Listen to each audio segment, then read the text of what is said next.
दिखा रहे हैं वो जानबूझ के। मलिक साहब देखिए, जो संभल के बोलिएगा, आपको तो मुस्लिम वोट चाहिए। देखिए जो अगर देश की बात आती है और जाति जनगणना की बात आती है, घुमाइए तो कुछ और जब जाति पूछ ली जाती है संसद में तो कुछ और जब अपराधियों की बात आती है तो कुछ और। तो क्या ये करना चाहते हैं, क्या कहना चाहते हैं, समझ नहीं आता। खुद कंफ्यूज है और कांग्रेस खुद कंफ्यूज है। पड़ी रही अध्यक्ष ने बना कंफ्यूज। इनका नेता सदन लोकसभा में बोलता है जी उनको नहीं चाहिए, आपको तो चाहिए मुस्लिम वोट। भाई बोलना ठीक नहीं था। हमारा नमस्कार साथियों, मैं आपका दोस्त अशफाक अहमद और आप देख रहे हैं देशभक्त चैनल। ये जो पॉलिटिक्स हमारे देश में चलती है तो वो किस तरह की चलती है। वैसे देखा जाए तो कोई भी पॉलिटिकल पार्टी हो तो उसका क्या एम्बिशन होता है कि ज्यादा से ज्यादा लोगों को अपने साथ जोड़ पाए ताकि उनके वोट मिल सके, और इसके लिए वो दूसरी पार्टियों को नीचा दिखाने की भी कोशिश करेंगे। लेकिन जनता जो है वो किसको वोट देती है? जहां उनको अपना फायदा दिखता है। तो समय समय पर ये जो जनता होती है तो वो टेस्ट भी करती है कि जैसे एक पार्टी ने कुछ वादे कर दिए तो उनको लगा कि ये हमारे फायदे का है तो उनको वोट दे देते हैं। और उसके बाद में जब मालूम चलता है कि कोई फायदा नहीं हो रहा है तो फिर वो उस पार्टी को वोट नहीं देगा, दूसरे पार्टी को चले जाते हैं। तो जनरली ये ग्रुप में होता है। जनरली हमारे देश में तो जैसे कि जाति बना हुआ है और जातियों के आधार पर वोट पड़ता है, क्योंकि जातियों के नेता होते हैं। तो ये जो नेता होते हैं तो अपनी जाति में उनकी पकड़ होती है तो उसका वोट उनको मिल जाता है। तो अब जैसे मायावती हैं तो दलित हैं तो दलित वोट उनको पूरा मिलता था। तो वो लेकिन जाटों समाज से आते हैं तो जाटों का वोट कुछ भी हो जाए मायावती को ही जाता है, किसी और को नहीं जाता है आज भी। लेकिन दूसरे जो दलित लोग हैं जो नॉन जाटिव हैं तो उनको लगा कि मायावती से उनको फायदा नहीं मिल रहा है और वो छिटक गए तो वो भाजपा में चले गए थे। अब लेकिन भाजपा से उनको कुछ फायदा नहीं मिला तो अब वो कांग्रेस को की तरफ झुक रहे हैं और समाजवादी पार्टी। तो ये जो पॉलिटिक्स चलता है तो उसमें लोग अपने फायदा देखते हैं कौन सी पार्टी से फायदा होता है, और फिर जब वहां से फायदा होना बंद हो जाता है तो कहीं वहां चले जाते हैं। तो ये रियलिटी है। अब बीजेपी का जो पॉलिटिक्स है वो क्या है कि फूट डालो राज करो। तो ये शुरू से ही इनका ये है कि मुसलमानों को दिखाओ कि ये दुश्मन है और हिंदुओं को एकजुट करते हैं, क्योंकि हिंदू जातियों में बटे हुए, तो जातियों में बटे हुए हैं तो वो जातियों के आधार पर वोट करते हैं। इसलिए जो दलित वोट है तो वो हिंदू है, लेकिन वो मायावती की पार्टी को, कांग्रेस की पार्टी को या समाजवादी पार्टी को वोट करते हैं।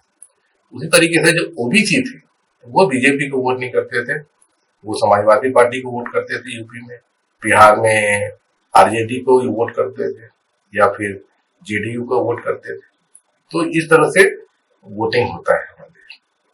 तो बीजेपी का यह है कि वो हिंदुओं को इकट्ठा करो तो दिखा कि उनका एक टारगेट फिक्स कर दो कि मुसलमान जो होते हैं वो खराब होते हैं, दुश्मन है, तो हिंदू लोग एक हो जाओ, हमको वोट।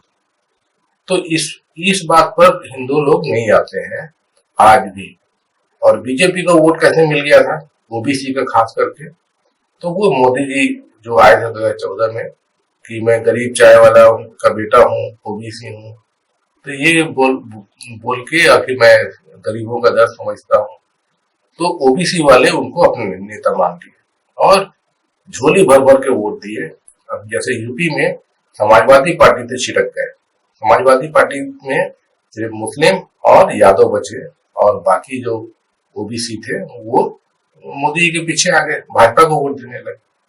तो ये हमने देखा 2014, 2019 और उसके बाद में जो विधानसभा चुनाव यूपी के हुए तो उसमें भी हमने देखा।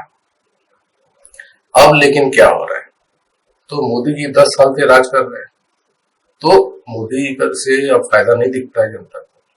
तो अब ओबीसी वाले जो है वो छिटक रहे हैं, तो वापस ओबीसी जो है समाजवादी पार्टी की तरफ मुड़ रहा है। और यही वजह थी कि यूपी में लोकसभा चुनाव में भारी हार हुई बीजेपी की, और वो आज भी जो है वो उबर नहीं पा रहे। तो आपसी कलह, एक दूसरे से गाली गलौज भाजपा के अंदर ही चालू है, और योगी आदित्यनाथ की कुर्सी खतरे में है, क्योंकि योगी आदित्यनाथ को रखते हैं तो जो ओबीसी वोट यूपी में भाजपा को नहीं मिलेंगे, तो ओबीसी चेहरा उनको चाहिए। तो केशव प्रसाद मौर्य को डिप्टी सीएम बना के रखे हुए थे ओबीसी चेहरा, लेकिन उससे काम नहीं बन रहा है, तो अब कुछ करना पड़ेगा। लेकिन योगी को हटाना भी आसान नहीं है। योगी को तो या तो आप उससे बड़ी कुर्सी दे दो, और अगर छोटी कुर्सी दोगे तो योगी जी जो है वो बगावत कर जाएंगे, तब तो भाजपा को और ज्यादा नुकसान हो जाएगा, क्योंकि योगी जी के पीछे काफी वोट है। तो भाजपा जो है इसमें फंसी हुई। तो ये परिस्थिति जो है वो हर जगह ऐसे ऐसे होते रहते हैं। तो इसमें जब जैसे कांग्रेस जो है, तो कांग्रेस बहुत बड़ी पार्टी है, पुरानी पार्टी है, और सभी जातियों के वोट और धर्मों के वोट कांग्रेस को मिला करते थे। और उसके बाद में धीरे धीरे पॉलिटिक्स बदली, तो कांग्रेस से छिटक के जैसा जो ओबीसी है, जैसे समाजवादी पार्टी को चले गए, दलित वोट मायावती को चले गए, इस तरह से ये राजनीति बदली। तो अभी क्या हालात हैं? तो अभी जो है कांग्रेस वापस आ रही है। राहुल गांधी के पीछे अब जनता जुड़ रही है, क्योंकि राहुल गांधी का चेहरा खराब कर दिया गया था, और लोग उनको पप्पू समझते थे कि बेवकूफ समझते थे। और एक ये भी तकाया है कि उम्र कम है। पॉलिटिक्स में आप 50 साल के ऊपर का कोई नेता हो, तब जाके उसकी बात सुनी जाती। तो ये सब चीजें थी, तो अब वो चीजें नहीं है। राहुल जब गांधी जो है 53-54 साल के हो रहे, तो एक वो चीज है। दूसरा, राहुल गांधी ने जो भारत जोड़ो यात्रा करी थी, तो उससे लोग जुड़े, और यही जो बदलाव दिखता है, तो उसका नतीजा जो है जो लोकसभा चुनाव में दिखे। तो यूपी में जहां कांग्रेस बिल्कुल नहीं थी, तो अब उभर के आ रही है।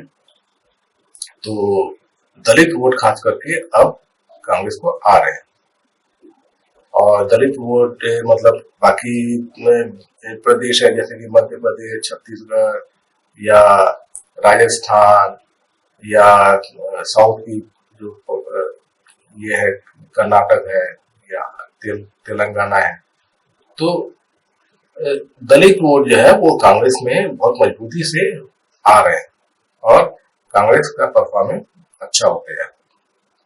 तो ये वजह है कि कांग्रेस का जो उभार हो रहा है, वो उसके पीछे वजह ये है कि राहुल गांधी की भारत जोड़ो यात्रा, और उसके बाद मोदी जी का खुद का परफॉर्मेंस 10 साल का, तो उससे मोदी जी से अब जनता खुश नहीं है, तो वो दूसरी पार्टी की तरफ जा रहे हैं। और ये चलता रहेगा, क्योंकि भाजपा जो है, भाजपा का जो जितने भी मुद्दे होते हैं, तो वो जनता से सरोकार के नहीं होते हैं, वो सिर्फ फूट डालो वाला होता है, हिंदू मुसलमान करने का होता है। तो अब भाजपा जो है वो 370 लेके आ जाएगी कश्मीर के लिए, और यूनिफॉर्म सिविल कोड लेके आ जाएगी। उसके बाद में अभी हाल फिलहाल में इसी हफ्ते जो ये लेके आए कि जो वक्फ बोर्ड की प्रॉपर्टी, तो ये क्या है? तो वक्फ बोर्ड की प्रॉपर्टी जो है वो तो इसलिए बनी हुई थी कि जैसे कि जो मस्जिद होते हैं मुसलमानों के, और जो धर्म वाले मुस्लिम धर्म के कुछ ये होते हैं, उनकी जमीन होती है, तो वो वक्फ बोर्ड के अंदर में एक वक्फ बोर्ड बना हुआ है, उसके अंदर में आती है। तो इसको अब मुद्दा बना दिया है। तो ऐसे में तो फिर बहुत सारे मुद्दे उठ जाएंगे। अब जैसे कि आरएसएस है, तो आरएसएस खुद ही रजिस्टर्ड नहीं है, और आरएसएस के पास में बहुत सारी जमीन है, वो नाजायज तरीके से लिए हुए। तो वो भी मुद्दे उठाओ, उसका भी पता करो।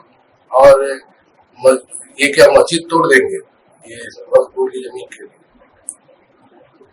तो ये सब चीजें हैं। तो कानून बोलते हैं कि वक्फ बोर्ड का जो है कानून इस तरीके से बना हुआ है कि उसको कोई चैलेंज नहीं कर सकता है, वो कहीं भी जमीन हथिया लेते हैं, ये फालतू का प्रोपेगेंडा कर रहे हैं। तो ये इस तरह का करते हैं वो, और उससे हिंदुओं को उकसाते हैं। तो ये सब जो हथकंडे जो है तो वो अब नहीं चलेंगे। वैसे भी देखिए तो मोदी जी को वोट इसलिए मिले थे कि मोदी जी बोले थे कि मैं सब ठीक कर दूंगा। कांग्रेस जो है भ्रष्टाचार करती थी, पूरा काला धन जो है स्विस बैंक में लेके चली गई, हम आएंगे तो काला धन वापस लाएंगे, भ्रष्टाचारियों को जेल में डालेंगे, सबके गांव में 15-15 लाख आ जाएंगे, 2 करोड़ नौकरियां हर साल आएंगी। यही सब बोल के आए थे ना। ये तो नहीं बोल के आए थे कि मैं मुसलमानों को ऐसा कर दूंगा, वैसा ठीक कर दूंगा, है ना। तो क्योंकि उससे वोट बहुत ज्यादा नहीं मिलते, तो अब बीजेपी इसलिए अब कर रही है कि जो वोट उनको इस मुद्दे पे मिलते हैं कम से कम वो मिलते रहे, ये कोशिश है। लेकिन इससे उतना काम नहीं बनता है। वो 8-10% वोट इन सब मुद्दों से मिलते हैं, बाकी वोट जो होते हैं विकास के नाम पे मिलते हैं। तो विकास तो मोदी जी करे नहीं, और यही वजह है कि बीजेपी पीछे जा रही है। तो ये सब पॉलिटिक्स है देश का, और इसमें जो अलग अलग पार्टियां हैं उनकी पोजीशन जो है, तो बीजेपी मोदी जी की वजह से अब नीचे जाएगी। और वैसे भी उनको और कोई राजनीति आती नहीं है, तो जनता जो है अब बीजेपी को वोट कम करती है। अभी सिर्फ आदिवासी वोटों की वजह से ही इतनी सीटें आ पाई, जो मध्य प्रदेश, छत्तीसगढ़, झारखंड, उड़ीसा, ऐसे जगहों से अभी बीजेपी को आदिवासी वोट बहुत मिले। वो नहीं मिलेंगे तो अभी और मुश्किल हो जाएगी, और वो भी अब लगता है कि कम हो गए।